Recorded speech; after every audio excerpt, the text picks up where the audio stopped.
we're ranking all the Brothers War commanders from worst to best and then plugging them into our master list of all commanders. I'm your host, Joe Cherries. I'm your host, BZ, joined by Amber, and that makes us the Nitpicking Nerds. Still making videos every single day. You can support us on Patreon to give us money, which would help us make more videos because this is our full-time job and we are dependent almost exclusively on your support. Yes, thank you so much for your direct support via patreon.com.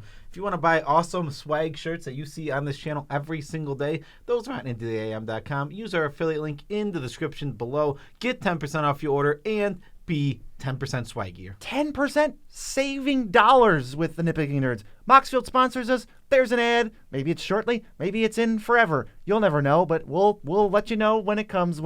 And happy birthday to everyone whose birthday is today. We've got a lot of commanders. I think there's 45 new commanders to go over, and we're going to rank them on a scale of 1 or 0 to 50 based on power, fun, artwork, coolness, and uniqueness divided evenly. This isn't just a power tier list. Go somewhere else for that. Yeah, exactly. So all five of those things weighted completely equally, meaning fun is just as important as power on this list. Because they all they're all factors to make great commanders. Yes, they really all are. So let's hop right into this, and we have a stinker in the set. Oh, yeah. A real stinker, and it is Hajar, Loyal Bodyguard, coming in at 1342 above Ishin Shade. That's right, Ishin Shade, and below the OG Stang. This thing is a weird selfless spirit variant that sacrifices to protect legends.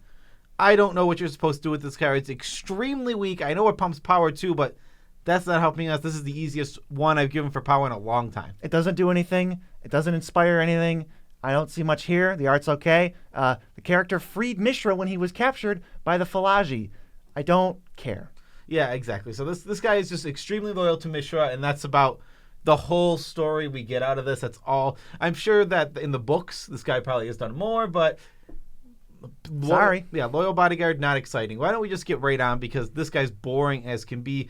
Actually, I'll mention art right away here. We're not going to mention most arts. They're mostly 6s through 10s. If there's exceptions or there's an art we really like, we will bring it up. Next is the character that easily got done the dirtiest in this set. It's Feldon, Ronom Excavator. He's all the way down at 1176 overall. He's above the Ghost Council and below Azuri, Renegade Leader. He just is a standard plant to basically just be robber of the rich and be aggressive. And I don't know what that has to do with Feldon, what that has to do with excavating, taking damage, and having haste. But I hate this card. Doesn't do anything. Yeah, it's really, really bad in Commander. It's, again, uninspired. This is clearly a bottom-up design. It did not have to be Feldon. This card could be any character ever. And it's really sad because Feldon has a really cool and tragic backstory. His wife passed away. He's been trying to get her back. He goes through all the colors of mana. It's an amazing little story that Feldon tells, but he gets done dirty by this crappy standard 2-drop. And I will add that eventually he does bring his wife back with white mana, but only long enough to say goodbye to her. Yes, exactly. Oof. Yeah, exactly. He uses all the mana, and none of them work quite right, and then white mana works.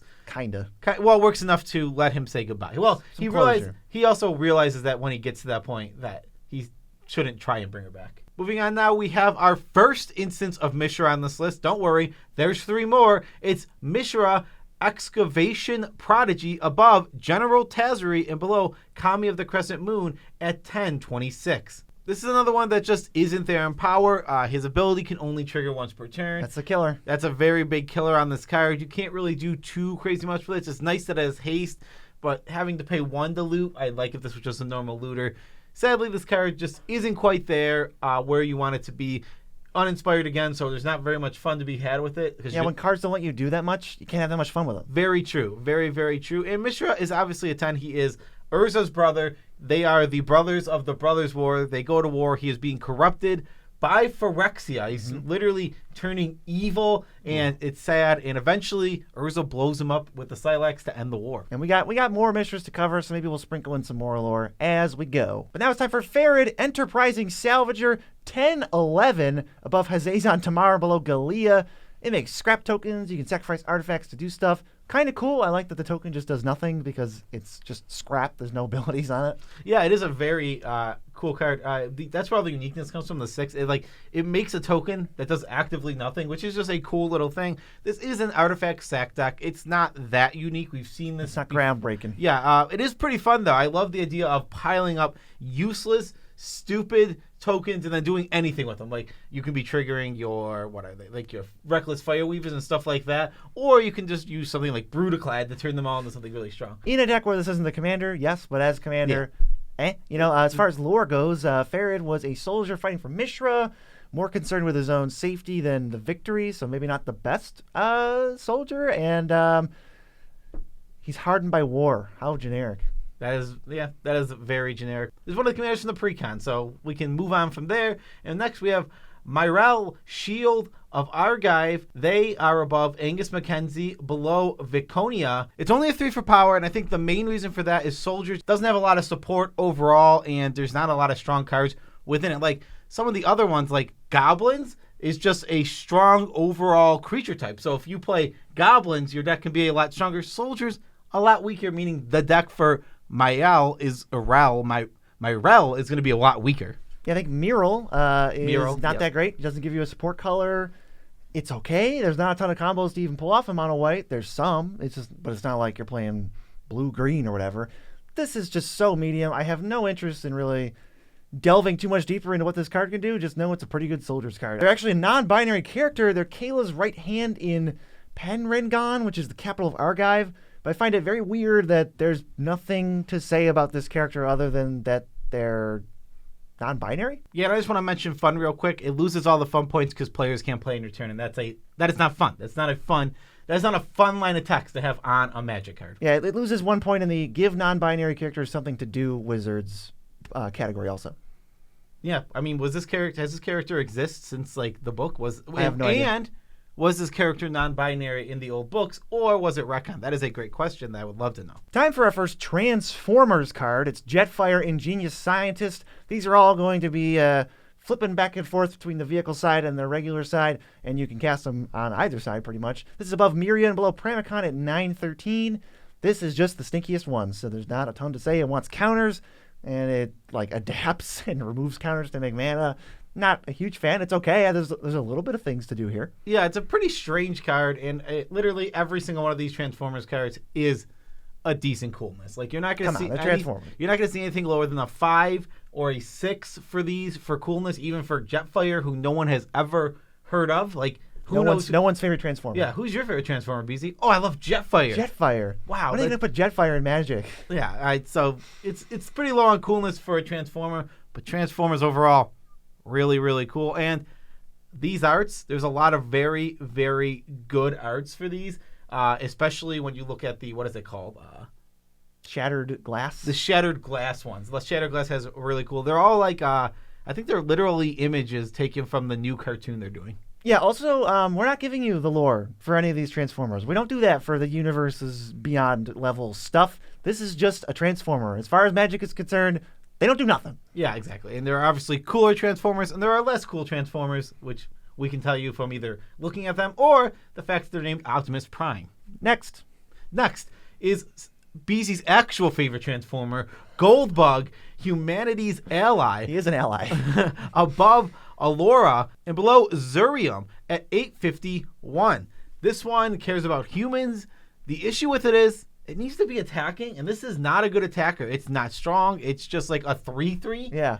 Okay, that's the problem with this card. I think its ability is good. I think its ability is strong, but you have to attack with this little tiny, literally like punch bug thing to do something, and that's not going to help you. Yeah, I'm not a big fan of Goldbug. Everything else is just standard Transformer stuff, so we can move on. We got Drafna, founder of LatNam. He's ranked 795 above Zarek the Silent King and below Rocco. He's bouncing stuff, he's copying stuff. This card seems pretty good. I don't think it's going to be the most fun to play against, which is where 5 of the fun points come from, so that loses some points there. I like the art, though. Yeah, I think the art is really, really good on this one. It's one that looks He's got that map. Really, really pretty. Drafna is married to Hercule, which I think is really cool. And they co-founded the college, whatever the LatNam. Yeah, I believe it's called LatNam. It is literally in the card's name, and I kind of missed it. I do think overall this card will be fun to play. I think that you're just going to copy artifacts, bounce your artifacts, and do a lot of cool things with it. Yeah, I haven't delved too deeply into this, but I did say I'm worried about infinite combos against this. I think there's some stuff you could do.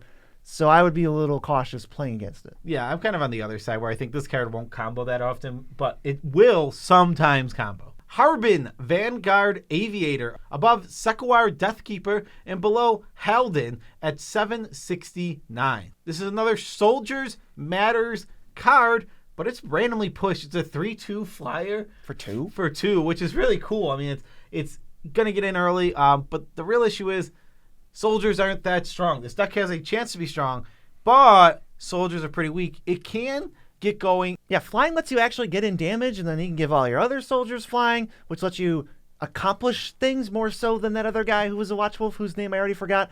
I like this one more for soldiers. It's not that strong, but it still gives you more to do. Yeah, it does. It does give you a decent amount to do, but again, not the most supported creature type in all of Magic. So soldiers does suffer in that vein. So this art I really liked. Apparently this person is either the son of Mishra or the son of Urza. We don't know. We don't know. His mom is Kayla, who we're going to get to forever from now, and he died in the Silent Explosion. R.I.P. Yeah, good job, Urza. You either killed your son or your nephew, and your brother, and probably hundreds of other people because you're a big jerk. He's Urza. not a hero. Not a great human being. Speaking of Urza, it's his head on a Thopter. It's Liberator, Urza's Battle Thopter. It's 730. Above Shalai, below Zagras. This is like Shimmermere is a legendary creature that actually can get pretty big. It's a decent little card. I think there's nothing wrong with it. Totally fair design. We'll say that there's basically no lore, so we're not going to talk about it. I do think one of the big things that makes this card not very strong is the fact that it's just colorless. I think if this card had a color identity of some kind, it has a chance to be a lot better. Unfortunately, it doesn't, so it is sad in that sense. This is an absolute 10 for fun. You're just going to be flashing in all your colorless spells. You're going to every game's going to look very similar. You're going to go turn 1, probably nothing, turn 2, some ramp. And then turn 3, flash this in and then for the rest of the game, flash in all your spells. That's going to be the play line. That's what it's going to be. Archimandrite, 696 is the rank overall, above Dargil, below Errant. This cares about monks and advisors, and it's 0/5.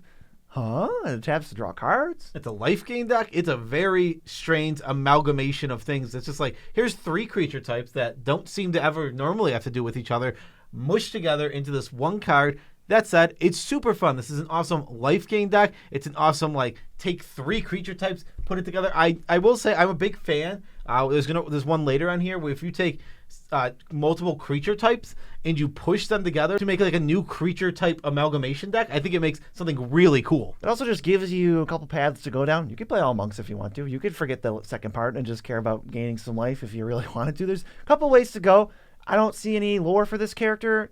Maybe it looks like they have lore, but I don't see any. So I think the coolness all comes from the fact that this character, all that coolness. The thing they're doing is they're holding back their friends and protecting them. That's a cool little thing to have.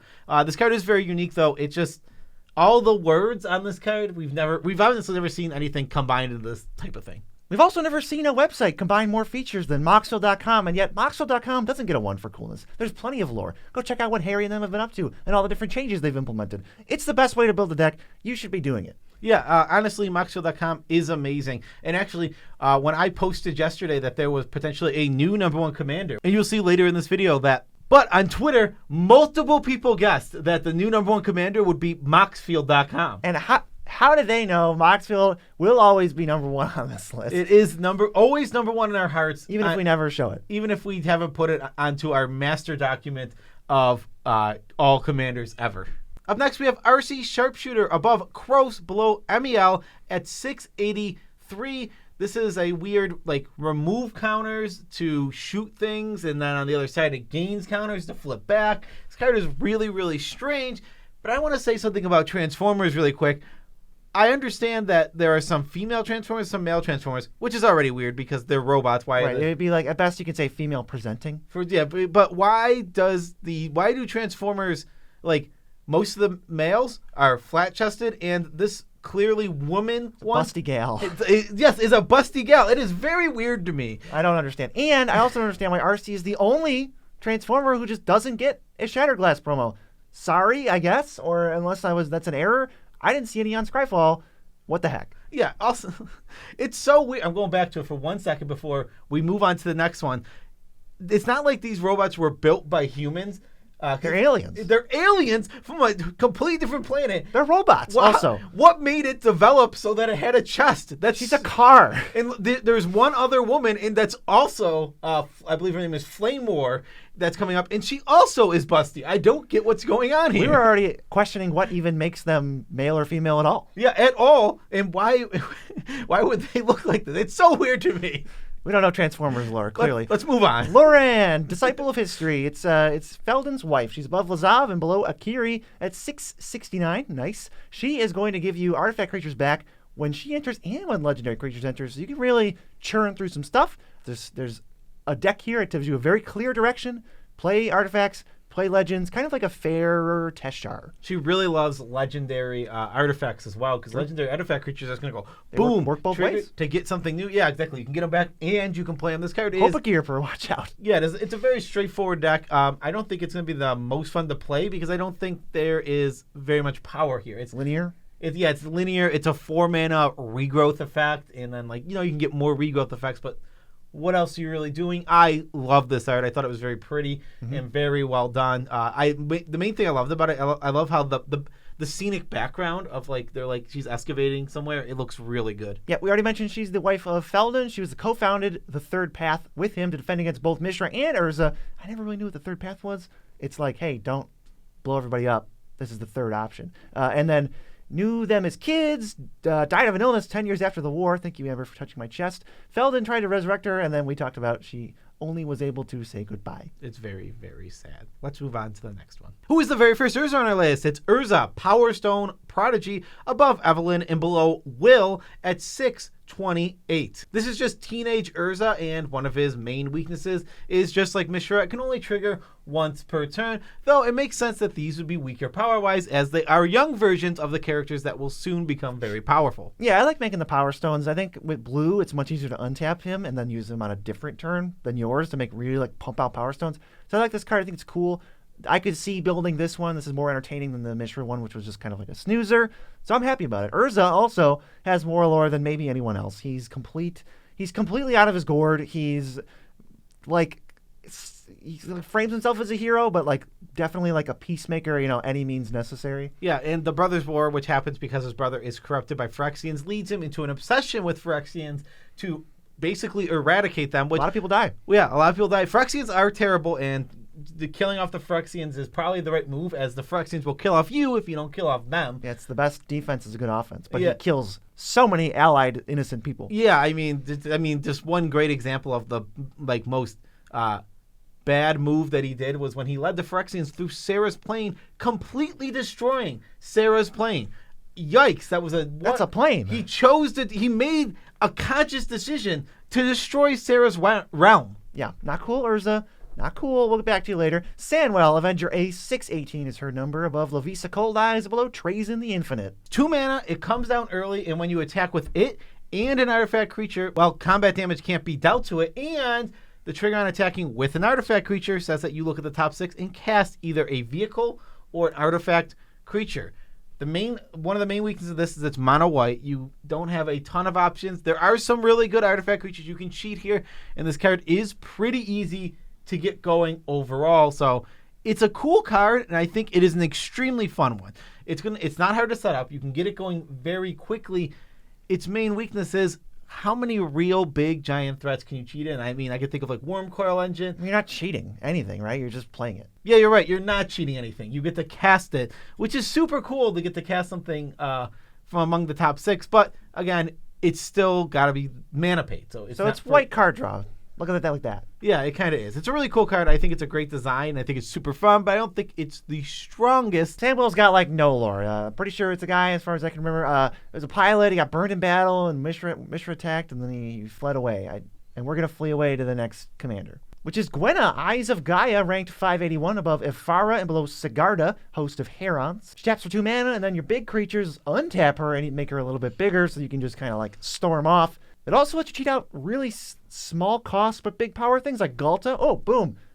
untap, cast another thing. This card's pretty sweet. It can be very scary, so I think this is the strongest one we've seen so far. Yeah, I think you're going to easily be able to just chain creatures. Your deck's going to be designed to have tons of 5-power creatures that you're casting all the time. So you tap this for mana, play a 5-power thing, untap it, tap it for mana, play another one. And what you're going to put in this deck is a lot of Beast Whisperers, Guardian Projects. Every variant of this, you're going to put in Soul of the Harvest, because that thing has 6 power and does the drawing for you. So that's what this deck is going to look like. And then you're just going to spam creatures with all the extra mana that she gives you. Yeah, throw in a Glor Claw, and you've got a 9 for fun. That's a Spellslinger green deck. You don't see those every day. You kind of do. No, there's some of them. I mean, Goreclaw is going to kind of be similar. Nylia, your deck is very similar. Yeah, there's a lot of that going around. I don't think this is too cool because Gwenna died rebuilding society after the Silex Blast, and that's about all I could find. Yeah, I mean, thank you for rebuilding society. We appreciate you, Gwenna. Thanks. THX. I mean, it's an appreciated thing, right? But uniqueness, it's a mana dork. There is more than one mana dork that you will see in the command zone. We've had a few of those. Let's go to Blaster Combat. DJ, what a name. 573 above Illuminator's Xeris and below 9 Fingers Keen. He gives other things modular so that when they die, theoretically, you put the counters on him, and then he can flip and then move his counters around if you want to give things haste. Kind of weird. Mostly just nifty. Nifty card. Yeah, it's a pretty nifty card. Going to be a fun build around. Really awesome art here. Why is he on a basketball court? Why is it like a 90s after school special or something? What is he about to teach someone? It's very funny. And why? So another thing we can talk about the lore of Transformers for a minute. Why are so many Transformers related to music? It seems like a common theme. Is there like a toaster Transformer? I don't. Not that I know in this one. It's all the cool stuff. Nobody wants to be a toaster. They always want to be a boombox. Which isn't even. I don't know. I would consider boombox not cool. It was probably cool in the '80s. It's not cool anymore. Here's a question.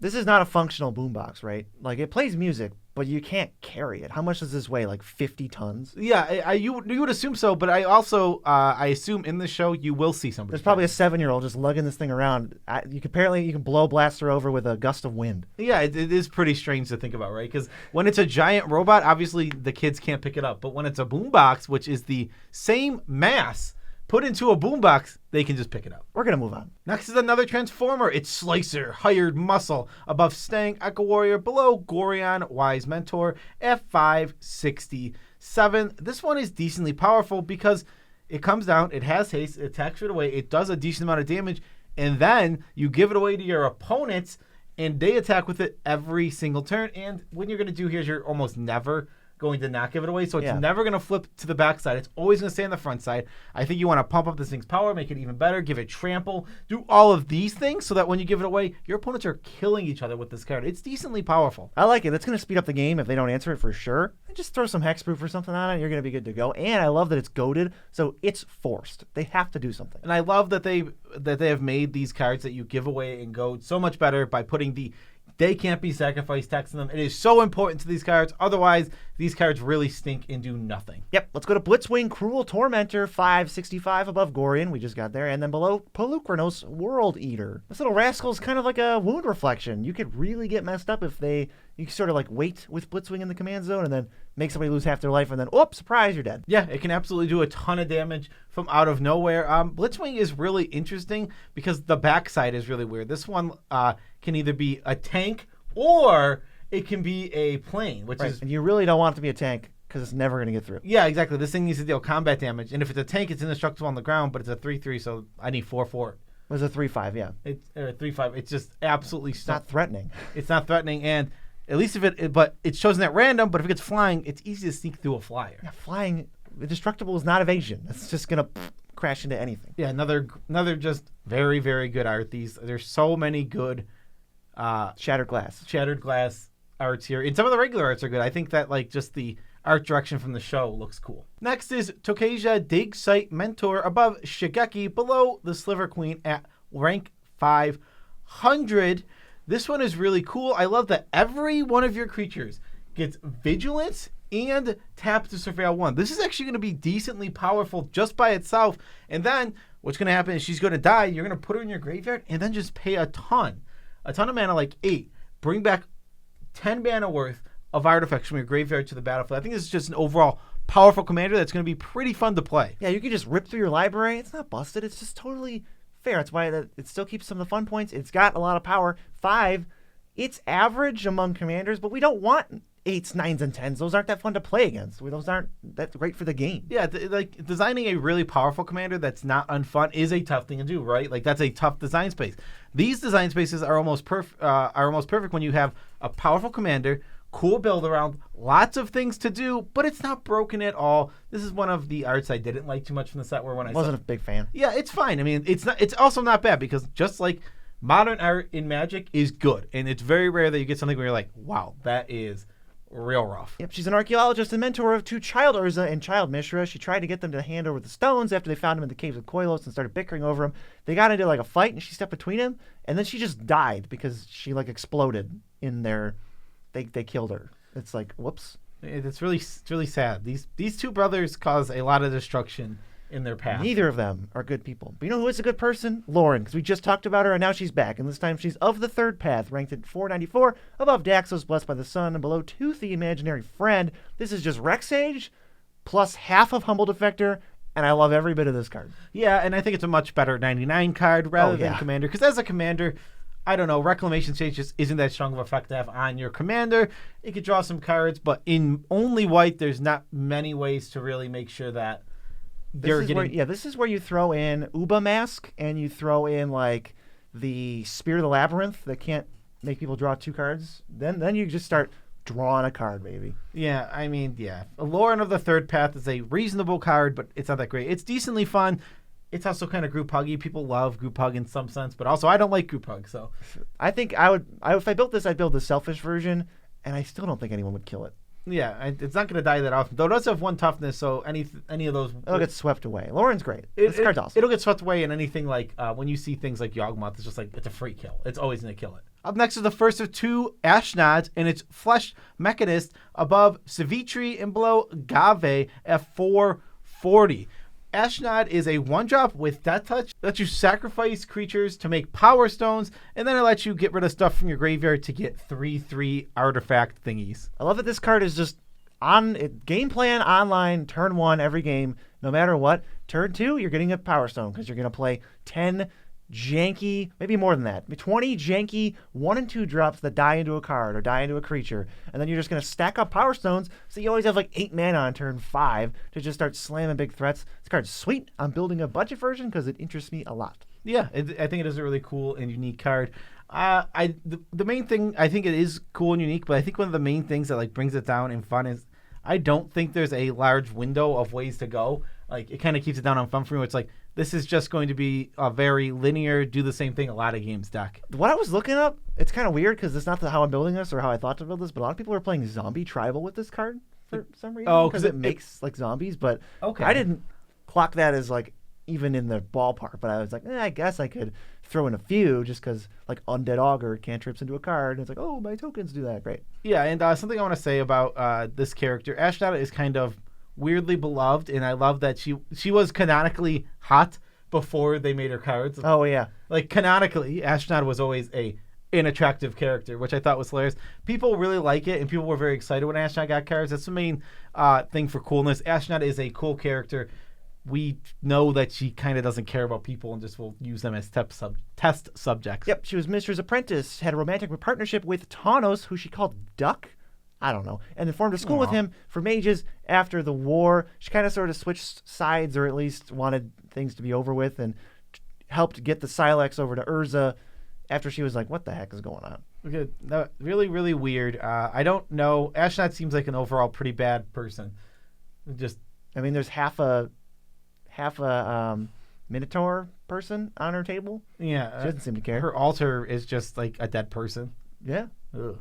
And it's just like, I think it's like that's where she does test subjects. She's the one sacrificing them. Yeah, she's not a good person. Not a good person. But she says Duck. Let's go to Flame War, Brash Veteran. This is the second of 2 female Transformers with breast. I think there's 3, but I don't remember. She's at 436. She's above Kyodai and below. Spoiler alert. I actually like this design. She wants you to like flip herself and then gets counters. And then you hit somebody and you exile that many cards, and then later you cash your hand in for all those exiled cards. Yeah, it's a really strange card. Definitely fairly unique, but the thing that keeps it from being like awesome and super unique is like how many play from exile commanders can we have? It's getting very tedious and very much something we're seeing all the time. This one's in red black. Oh, you just don't see that. Prosper Tomebound just he's nothing. I don't see a Prosper every day. I don't see it every day. This is a cool card. It's fine. It doesn't blow myself away. Let's go to the next one. One of the best arts. Yep, let's move on. Oh, the art's so good. Yeah, this is one of the best, Shattered Glass. I can never remember that term. I hope you like Transformers. Who's the next one? Well, it's actually Prowl, Stoic Strategist, above Flame War, and below Kithian at 435. So you're going to want to get in, attack, exile some stuff, and then they're going to, if they cast something from exile, you're going to draw a card and flip this into its other side, and then whenever a creature enters, it's going to get countered. So this thing gets pretty big, pretty fast. It's going to draw cards. It gets some card revenge. It's decently strong. It's going to force players to replay some of their best spells, especially if they play something big and scary. You can just get rid of it and make them play it again. Not sure why all these abilities are kind of stapled onto this thing. I think it ends up being a good card. It's just not a very interesting card to me personally. Yeah, there's a lot of white cards that just exile your opponent's stuff. That's a very common thing to see.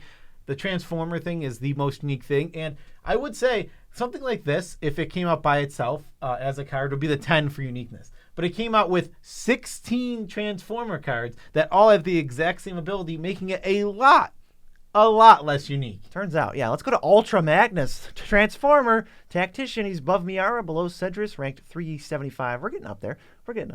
I think another reason I'm not too fond of all these Transformers is they seem to take heavily from one card. It's like, oh, this is the sneak attack Transformer, so you sneak attack something. Yeah, it's really, really weird.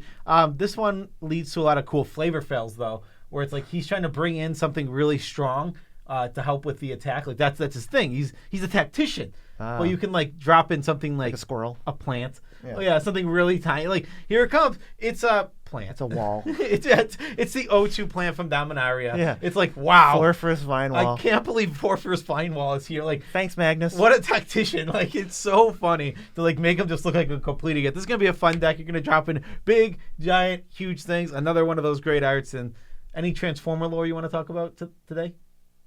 All right, moving on to the next one. Which is, of course, a Transformer, but this one's Optimus Prime Hero. He's at 368, right between Tasha the Witch Queen and Memnarch of Optimus Prime. He wants to be bolstered, and he kind of can't die on the front side, which is pretty sweet. I think that's very flavorful for Optimus. I know that he can't die because he's got plot armor. Yeah, he does have a lot of plot armor. This is a really cool card, and we can talk about coolness for this one for sure, because Optimus Prime is the Transformer. It's the Transformer. It's the good guy Transformer. Like, if you know this one, and you'll know another one that's coming up. Oh, spoiler! Urza? Spoiler! Yes, Urza the Transformer. But this card, it's super cool. I mean, it was cool. It's cool in the movie. It's cool in the TV shows. Optimus Prime is just a cool character. Period. He's the good guy. He's here to be good. I like when he goes on eBay. Yeah. Oh, that one was really funny. That was really funny. eBay. Who's next? It's actually a real Magic character and not a Transformer. It's Mishra, Tamer of Makfawa, above Freylis, Landwire's Fury, and below Ukima, the Stalking Shadow at 333. This is just a way to unearth artifacts. It also has a little built-in protection, which is super cool. Though, it's not that hard for a lot of players and a lot of decks to sacrifice things to target your stuff if they need to. Still a very cool card. I like that it gives all your artifacts in your graveyard unearthed. Just bring them all back and use them all right away. Yeah, I think this card's pretty sweet after a board wipe. You just blow everything up, and then, there's not really that many permanents, and you're not going to sacrifice a land to target my Mishra, so I'm probably going to get to untap with it, and then here's a bunch of artifacts. Yeah, exactly. Mishra is a cool card, and Mishra, again, one of the coolest things. Throw in a little bit of Mishra lore, a little bit more for the people. Well, he took the Weak Stone, and Urza took the Might Stone. And they blew up Tokasia. Bummer. And he was actually very remorseful and almost triggered, and they had PTSD from it, I think. Yeah, the brother, in the beginning, the brothers are more just they're much better people. They're better people, and they're kind of it's more of a sibling rivalry, and people do get hurt still, but it's more of a sibling rivalry until Mishra is slowly corrupted by Gix, and becomes just joins the Phyrexian, becomes Phyrexian. It's real, and then from that point, it's really bad. Right, but when he was a child, he was only killing people and running away from it by accident. Yeah. Time for Ashnod's Lover. It's Tawnos, the Toy Maker. He's ranked 331, above Ukima, and below Joyra, Ageless Innovator. Here's another one of your joint creature type decks. Beasts and birds give you stuff. I think that's really cool. There's a lot of fun to be had with that. And it ends up being a pretty decent card. I think 4 to 6 is right where I want a commander to fall for power level. Yes, I think this is a perfect way. We want payoffs or commanders for every single creature type of Magic, and it's really cool to take ones that aren't hyper supported, Beast and Birds, and combine them into one card. I think that's a great idea. It's a great way to go. And Tawnos is a great design. I will say that. 10 for fun. This is going to be super cool to build. It's going to be just no deck is going to look like this. Like, when you build a Tawnos deck, it's not going to look like another deck because what other deck is saying, play birds, play beasts, it doesn't exist. It's going to make a really unique and cool deck. Yeah, like if you built this deck just and showed somebody the 99 cards a year ago, they'd be like, I have no idea what this is supposed to be. This is duck. But like if you built Flame War a year ago and just showed me the 99, like, oh, it's the Prosper deck. Yeah, exactly. Yeah, you're exactly right about that. But I do like the fact that we can call him Duck, the toy maker. Duck, the toy maker. Yeah. Who can summon ducks. This was obviously Urza's apprentice, so they were like, oh, apprentice lovers. And then he founded the School of the Astronaut after the war. Yeah. Next, we have, a Transformer. And this one is, it's an ambulance. It's Ratchet Field Medic above Mike, Dungeon Master, and below Vex. Magic is getting really wild. Yeah, we're about to have someone in between Ratchet Field Medic and Mike Dungeon Master. And it's going to be like Ryu Street Fighter or something. 326. All right, this card is very similar to a card that we just saw in the Warhammer 40k decks, and that is Celestine. Yeah, the Living Saint. Yeah, so this cares about how much life you gain to return things. It goes to its backside, which as soon as something dies, it goes back to its front side. So yeah, this card's like good. I think this is a pretty sweet one. It's definitely good, and it's really easy to keep flipping back and forth. It's not a challenge. Just solid 5 for power. It's going to be a good commander. I think it's going to be very fun. It's going to be life gain, recursion. It's going to be something you enjoy, and I didn't know they could make an ambulance look so cool, but they made an ambulance look very cool on that shattered glass art. You almost didn't hesitate. I found it. I found it eventually. It's a weird term. Like right. It's a weird shattered glass. I'm just there. I'm already there. Let's go to Titania, Nature's Force, 296 above Anhelo and below Prosper. We just talked about him. This will throw some power around. Forests entering the battlefield just make you 5/3s, and then those things dying mills you a couple cards for when you inevitably cast Splendid Reclamation. It's only a 4 for power, which isn't bad for power, but it's not super high because it is a 6-mana commander. It takes a little bit to get going, but this card can't pop off. Don't get me wrong, because like you said, if you mill half your deck and then play your Splendid Reclamation and return all your lands from your graveyard to the battlefield. And let's also count in Yavi Maya's going to play serious double duty in this deck because you're going to play a bunch of fetch lands to trigger all your other landfall stuff, and now they're double triggering 5/3. Yeah, fetch lands are just super important in this deck because it's going to be a landfall deck, right? Like, yeah, we want forest, but we can get landfall trigger and forest landfall trigger, so it's going to be great there. I think it's going to be a 10 for fun deck. You're going to just build a deck around forest. This is going to be one of those cool landfall decks. This does not look unfun in any capacity. It just looks like here's a bunch of power. You kill it, I'm going to get a little bit of value. It looks like an achievement to unlock to do the thing. I think this Titania looks amazing. Like really, really good art. I think the tree folk behind her also just the detail looks really good. Just a great art. Oh, other Wombo doesn't. This is like with Awake in the Woods, right? Obviously. Like, oh, I make this many forest creatures. Boom! Now they're all 5/3s. There's 5/3s for each one. Yeah, you get the 1/1 and the 5/3. So yeah, that Awake in the Woods would be a great card in our Titania Nature's Force deck. This card is not that unique. It's a landfall commander. So during the war, her forests were kind of being like pillaged for resources by Urza and Mishra. Really super nice guys. They're really great people. So she was like trying to negotiate, like, hey, could you not? And they're like, no, I'm just going to deforest you. And then so she went on a permanent offensive and like exterminated a bunch of their forces and eventually died when Urza blew everybody up. Yeah, Urza's a jerk. Killed way too many people. And Titania just wanted to protect the forest. She didn't do anything. She's an elemental who's like, hey, I like my tree people. Please leave the forest alone. Up next is Hercule Master Wizard. This is our 3rd Master Wizard of all time, and it is above Gyrus and below Minsk and Boo, Timeless Heroes at 262. This Hercule is really, really good. Ooh. As long as you cast any non-creature spell at your end stop, you reveal cards from the top, and you can just get cards that share types with things that you've cast. So if you cast an instant, a sorcery, and artifact, you reveal the top 6, you can take an instant, a sorcery, and artifact, and put those into your hand.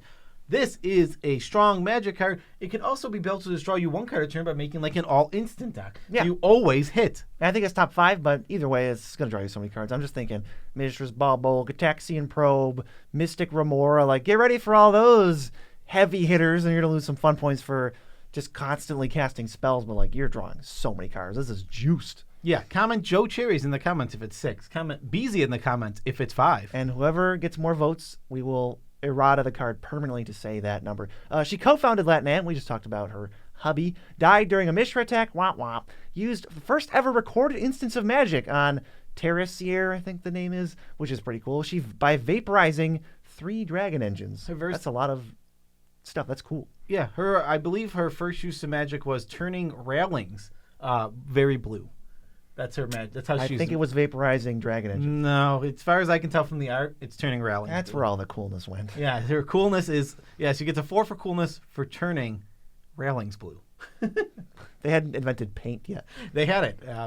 Bold choice. Bold choice here, Cole. Using your magic for evil. We're getting up to the cream of the crop here. We got Urza, Prince of Krug. 222 is his rank above Zeotora and below. Oop, spoiler. He's going to pump all your artifact creatures +2/+2. And then you can make a copy of something, but it's a 1/1 soldier, which is obviously a 3/3 at that point. There's some fun to be had with this one. It's like a...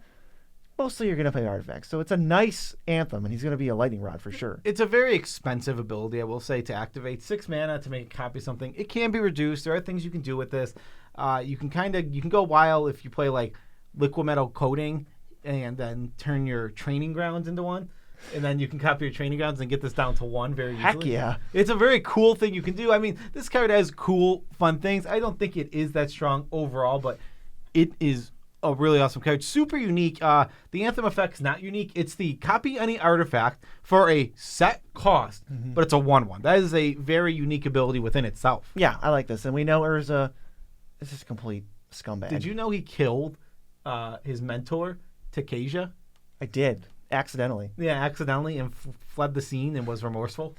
Love it. All right, time for the second Ashnod. She's the uncaring, and she's at 221, right above Urza. She's above Urza. And she's below Krenko Mob Boss. This is another card that looks super strong to us. She just copies all these abilities that care about sacrificing, but she doesn't ever say the dreaded once per turn, so you can just go ham. Yeah, this card seemed good. I didn't look exactly into everything you could do with this, but just the examples I thought off at the top of my head, there's so many things that you can just like. We like Dreamscape Artist. Dreamscape Artist is amazing with this card. Absolutely like incredible. There's a million little things like that. Altar of Dementia, kind of a nombo that she doesn't work with Ashnod's Altar. You're right, that definitely is a nombo, but because it is a mana ability, but we digress from that. There's no flavor judge points here. Yeah, I don't like this art very much. She has like that really that red hair that looks like you could just take it off like a piece of like a Lego piece. She has that on the other one, but I think the old border cards have different art. It's like muted and it's all brown, and I don't get it. Yeah, I mean, I think it's an attempt to make it fit better with the border, and I just kind of don't like it. Personal preference, folks. Definitely personal preference, which is completely fair. The art is something we try and be as objective as possible with these lists, but art will always be subjective, and we're not art majors, so our opinion is obviously not final. It's perfect. You can if you might think this is one of the best arts you've ever seen, you're wrong. And that's completely fair. Up next is Soundwave, Sonic Spy, above Solkanar the Tainted, below E Honda, Sumo Champion. Yep, we get right above a Transformer is of course E Honda from the famous Street Fighter series. It's just like the memes that everybody was saying this guy was falling. It comes in at number 210 overall. This cares about token creatures, and on the backside, when you cast an odd spell, you get a certain token, and when you cast an even spell, you get a different token. One's flying, one's death, touch, and menace, and then you're going to want to deal damage with those to cast free instants and sorceries. Yeah, but Soundwave is really skating through here on the every other thing except power. Yeah, exactly. He's not very powerful. Soundwave, one of the more well-known ones and beloved ones. Maybe top 10 well-known. Yeah, a lot of people know Soundwave. I think he also becomes a cassette. Because why would he not become a Who cassette? weighs 50 tons. Who weighs 50 tons, but destroys anything you put him in. Yeah, exactly. Actually, I imagine that whatever his mass is, if you put that into the size of a cassette, would be like something like a star. It would be like a black hole. Yeah, it would cause a black hole because of how much pressure it would create. That's Soundwave for you. Oh, classic Soundwave. How about the second Tawnos, a real person? Yeah, Tawnos Solemn Survivor is a really cool card. It's above Lorcan, Warlock, Collector, and below Maelstrom Wonder at 172. It can create copies of tokens you already have in the battlefield, and then from your graveyard, you can exile something to make a token copy of it, meaning it can start obviously copying that more now for its other ability. Super cool. Thanos seems like a really fun dude. I love his demeanor. I love that he's making toys, and he's making toys on the other card. This one is the old Thanos, where he's a solemn survivor, and he's solemn. He's sad because everyone's dead. Yeah, I like this art a lot. This is one of the more... It is an old one. It does have muted tones, but it looks very good. And there's a lot...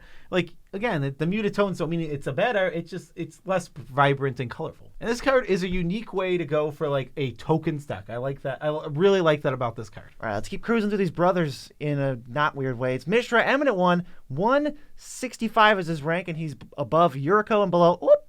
Spoiler! He's turning non-creature artifacts into 4/4s. This can be pretty sweet. There's a couple infinites you can do, like Gonti's Aetherheart being a weird legendary thing because he like changes the name.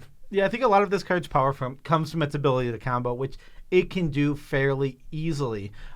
It's just, like you said, Gonti's Aetherheart is one of them. There are also other ones that exist out there where this card combos off and it just wins you the game very easily. I don't think it's a good combat deck at all. No, but it's not that great. It is a great combo deck for sure. I think that that's where it loses some fun. It's only ever gonna... I think this deck either combos you or does nothing. I don't think there's an in-between. Oh no, a 4/4. Yeah, it's like, oh no, a 4/4 that's named Mishra's War something. Yeah. Oh no, I'm not... Darn it. Yeah, 10 for coolness. Did you know Mishra actually killed Tokasia? Urza and Mishra took the Mightstone and Weakstone, and Tokasia came between them and tried to take him, and she died. Mishra has unpaid parking tickets. Is that true? Like 100. No, Mishra. His war machines are just laying all over the place. You dirty rascal, you. It only gets worse with these. How deep does it go? Let's talk to Urza, Chief Artificer, and find out. He's above Mishra. He's below himself, Lord High Artificer at 164. Love that. And this is Dadbot Urza. He's got affinity, so he's really easy to cast. I think this card is the combat deck that Mishra wishes he had because you're making a bunch of fat constructs. Yeah, this one I think is going to be super duper fun. This is going to be the quintessential, I think, artifact creature deck. Like, I think it's going to be really awesome. You build it to be exactly that. And Urza comes out quick and starts making constructs quick, and they get big quick. Yeah, when you play a 1-drop into a 2-drop mana dork, you can play Urza on turn 3. I don't like the way Urza is represented on this card. Urza never looks like this. He just looks like he's in like a clown suit. He looks like a father. What's with the stripes? What's going on? He's got dad bod going on. There's nothing wrong with having a dad bod, but like Urza never looks like he has a dad bod and the other looks cards. like some other dude. Yeah, exactly. It looks like another person and not him. It actually, now, did you know this? What? Urza and Mishra found the Mightstone and the Weakstone, and it started their war and they're fighting. And Tokasia, their mentor, came to take them. What happened? She died and exploded. Oh my god! I was thinking of mentioning that Urza always does rolling stops through stop signs. Yeah. Oh my god, Urza, when he's driving one of his big mech titans, he never stops for stop signs, and that's uncalled for. It's not safe. Stop every time, even if no one's around. Yeah, and this is a pretty unique commander because it has the words affinities for artifact creatures, not one you see a lot. Up next is Queen Kayla Bin Krug. Above, Jana Renegis Shattered One, and below, Sir Gwyn, Hero of Asheville at 149. This is a lot of people's favorite commander from this set. You play it, and then you discard your hand, and then you can get a 1-drop, a 2-drop, and a 3-drop artifact back from your graveyard to the battlefield. And now I think this card's powerful. Don't get me wrong. It's a 6. That is a powerful commander. Not the strongest in the set, we would say. No, I wouldn't say it's the strongest from the set. In fact, there's one that might even have a 10 coming up. Like, there's some strong commanders in the set. She is good, though. Her ability is good. She requires you not to even really do much with your hand. You don't have to. She can be the only thing you do for a long time in the game, and she'll still get you great card advantage. It's going to be a really fun deck to build and make. I think it's a little awkward having to do this. You can get up to 2 mana advantage every time you do this because your hand stays the same, but you can put a 1-drop, 2-drop, 3-drop artifact creature in play. But like, what if you need to keep a spell? Like, what if there's a board wipe, but you need to wipe the board? You can't really activate it, and you can't really play it before you activate it because then she's dead. And it's just like a bunch of weird stuff that I feel like you're going to end up not activating this as much as you'd want to. So I think 6 is cool where it's at. And I don't really want to talk about anything else except for that she was the wife of Urza, last queen of Argive, and then she wrote the epic poem, The Antiquities. But potentially, which is sad for Wizards, I think Queen Kayla Bin Krug has the highest confirmed body count that is romantic partners of anyone in Magic. I think Jace has 2, I believe. Jace has Liliana and Vraska. Okay, so that she might be tied because Magic, of course, doesn't like to talk about the dirty thing that all adults do, which is I don't know why. They used to. I mean, it was something that they weren't scared to mention before, but they've become a lot more family friendly in the new. Right, which is to say that we can't talk about how families are made. Yeah. So Queen Kayla, doing your thing. So people. Somebody help us. Is there someone with a confirmed higher body count? Not like than 2. Because I know like there's the one Legends character where the character's like thing was using her sex appeal to like. Yeah, but we're talking like relationships at least. At least confirmed relationship, which we can infer sex through. Right. So let us know. Because we're trying to beat 2. Oh, that's boy. Really sad numbers. Guess what? Were you worried that we were out of Transformers? Because we're not. Woo! This one is Cyclonus the Saboteur, above Perforos Bronze Blooded, and below Wart the Raid Mother at 108. This card is super cool. It gives you a beginning phase. Basically an extra turn without infinite comboing. Yeah, this card is super cool. I think this card is honestly awesome. I really love its design. I think this is a home run. Yeah, this is great. This is one of the weird ones that wants to be on the back side. Usually, most of these want to be on their front side most of the time. This one's like, no, I want to be a jet. I want to be a jet. Make me a jet, and I don't know what else to say about it. We talked about everything else. This is a great card. I like it. I'm ready to play it. Let me give you some lore on this. Urza and Mishra actually found the power stone. No way. Cyclonus was there? Cyclonus was there, and he got in between them and was blown up.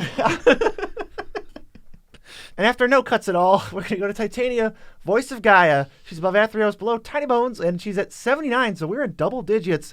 The really, really strong commanders now. Yeah, and this set has a lot of really, really strong commanders. By strong, I mean strong overall, not necessarily in power. They're very...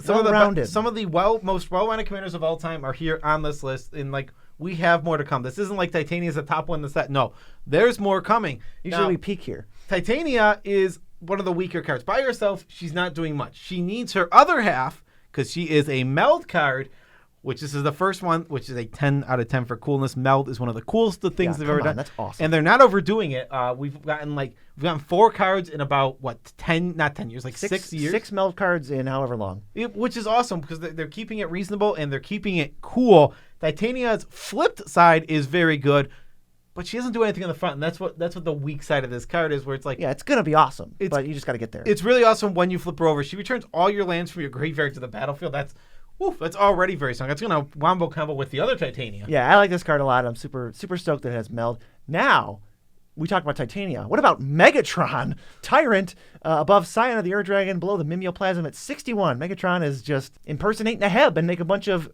colorless mana that you could spend if you deal a bunch of damage to people, and then he's going to deal damage on the backside. Yeah, on the backside, he's a tank that you sacrifice something and you shoot something, and then you basically his shot has trample. Yeah, his shot has trample. This card is sweet, even though it is reminiscent of other things like most of these cards.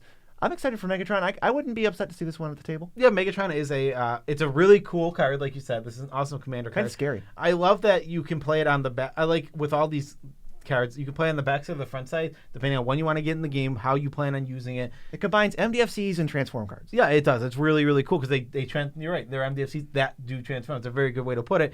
10 for coolness. Megatron is it's Optimus Prime and Megatron are the two coolest Transformers. Not close. Those are your choices. And Megatron turns into a tank, so I think a tank is cooler than a semi-truck. Though, if you ask a 5-year-old child, I'm not sure what they'd say. They have more dump truck toys, probably. Tonka? Yeah, but do they have more semi-truck toys? I don't know. Probably not. Dump truck's very popular, but he doesn't turn... Dump truck is more popular. Can we just move on? Optimus Prime turns into kids. I need your in the Optimus Prime turned into Takesia, I think, and then was blowing up. Yeah, in the middle of the battle between Ursa. Yes, I do remember that actually. Yes, let's go. That's how Megatron was created. Next we have Gix Yawgmoth Praetor, an awesome card, ranking in at number 20 above Axtis and below Nagila. This card, overall, in every aspect, is just a really, really cool card. Ranked 20 of all legendary creatures ever. And spoiler alert, there's 3 more commanders above this. Yeah. This is a powerhouse set for great commander design. It's what we love to see as commander players. We want to see sets like this all the time where they're not broken, they're not busted, they're just awesome designs. Gix is awesome. Whenever someone deals combat damage to one of your opponents, they can lose 1 life and draw a card. Obviously, you're going to build your whole deck around that. Then you can just discard your hand and just take the top cards of other players' libraries and play them. This card is good. This card is juiced. It's amazing. It loses fun points for being kind of similar to Edric, where it's like, this is pretty repetitive, but I am a fan. They waited forever on Gix to make a card, and it delivered. Yeah, and Gix, he's scary looking. Gix is like manipulating everybody behind the scenes. He's the reason for probably most of the Brothers' War. He's corrupting Mishra. He's accomplishing things, basically invading down an area. He's a good little minion of Yawgmoth. He's an OG Praetor. He's the first one, I think. He's one of the OG. As far as lore and what we know, he is an OG Praetor. He's one of the original Praetors, which is super, super cool. Like, because all the Praetors now are like 10 out of 10 cool. And yeah, like you said, Puppet Master. He's the one who corrupts Mishra. Yeah, super awesome. Love you, Gix. An absolute 10 out of 10 uniqueness. This card does it all. It literally, it's hitting all the important points. Yeah, just like Starscream, power hungry. Always the bridesmaid Starscream. Above Crewfix, below Amanatu at rank 13. We just got a Transformer in our top 15. That's great. He wants other people to become the Monarch, can take it super easily, and is just like gonna start machine gunning down people's life after you're the Monarch, and you just like cast a big draw spell. Yeah, exactly. This card is really, really cool. Another great unique design.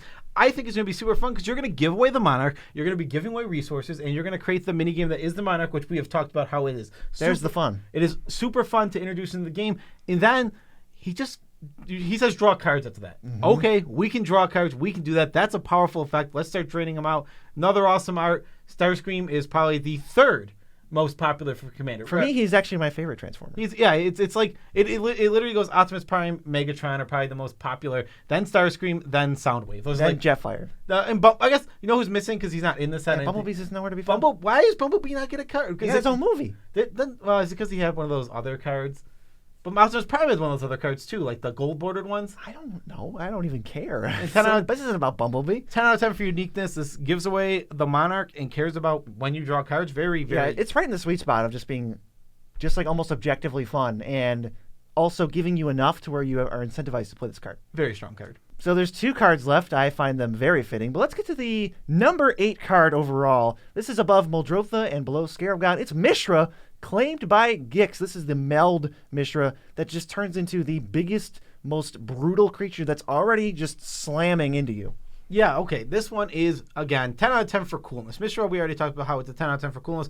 But on top of that, this card also just is a cool magic card design because it's back to the meld ability. Mm-hmm. And when you meld, oh god, it has amazing art on that backside. Oh my, I love how it looks on the backside. It's scary. It's scary, and like he's with the Dragon Engine, which you could just tell like he's gone. It's sad. That's not. It is really sad. Like that's not the Mishra we knew, even though Mishra wasn't like the best human. Right. He's literally like his face is glowing and he looks like a monster. Yeah, exactly. And this is a 10 for fun. I think I love the achievement unlock decks. That not only is an achievement unlock deck, it's a good card. Mm-hmm. You get to play for the achievement. You're rewarded while playing a good card, and this is a 10 for uniqueness. There's only 3 cards or 4 cards where we get this meld achievement flip. For commanders. And a little story about Mishra. Mishra actually, him and Urza found the Might Stone, the Meek Stone. Where? Well, I don't know. Urza took the Might Stone. Mishra took the Weak Stone. And then Tokeshi got in between them and tried to stop them and take the stones, but she blew up and died. Takeshi? Who's that? Who is that? You know who Takeshi is. I like that you also didn't know where they found him. You're losing lore. You're getting worse. In a cave? In the caves of Koilos. All right. Well, there's only one commander left, and it turns out is the new highest ranking, aka number 1 commander. And if you haven't realized that we haven't talked about him yet, it's Urza, Lord Protector, below no one, and above the Gitrog monster. Yes, this card is amazing. Now, something before we get into the card, you're gonna notice, hey, wait a minute, this has less points than last time when we saw Tybalt. Tybalt lost fun points based on something we've decided is we're trying to take other people's opinions and we're reevaluating. We reevaluate, and we want to change this more often. He lost points in his fun because people don't like having their cards stolen. So that's. Well, I think also Tybalt is very fun in the 99, but I don't find him as fun in the Command Zone because you just end up playing Dark Rituals, Cabal Rituals, Jewel Lotus, Fast Mana, and it's like, that's not why this card's cool. Yeah, okay, which is completely fair. So the new number 1 is Urza, Lord Protector, which is so cool, so fitting. I mean, he reduces instant sorceries and artifacts, and that's already like Baral levels of, oh god, there's about to be some shenanigans. But you get artifacts too, so you're going to be Sensei's Divining Top, looping people into oblivion and whatnot. And he's an extra color from Baral. Yes. So you get access to a lot more cards, a lot more things to do. This card, it doesn't ask you to. It's more fun than Baral. Not much more fun, but it is more fun than Baral because it's not asking you to play counter spells. Does like it Brawl. actively incentivize you to be a jerk so you don't have to be? Yeah, exactly. I think you can build this in a ton of fun, different ways. 10 out of 10 for the flipped one where you get to actually see. It's just like, this is over. Now, this fight is over. It's Urza's here. I don't know if there's a part of the lore. Because he melds with the Might Stone and the Meek Stone, but where did they even come from? Yeah, they came from the caves of Koilos. Right. Where Mishra found the Weak Stone and Urza found the Might Stone. And then who found them? I believe Dekremi? Tokasia. Yeah, Tokasia got in between them and blew up. Just sounds like that was her own idea. It happened. All right. She blew up. And after that, Optimus Prime showed up and tried to stop him as well. We're so drained. But, congrats on Urza for being the number 1 new commander in the entire format. That's great. Can't wait to play with and against him. And if you want to check out the most previous version where we did Dominaria United commanders, see where we ranked them. All right. Peace out, Tribe Scout.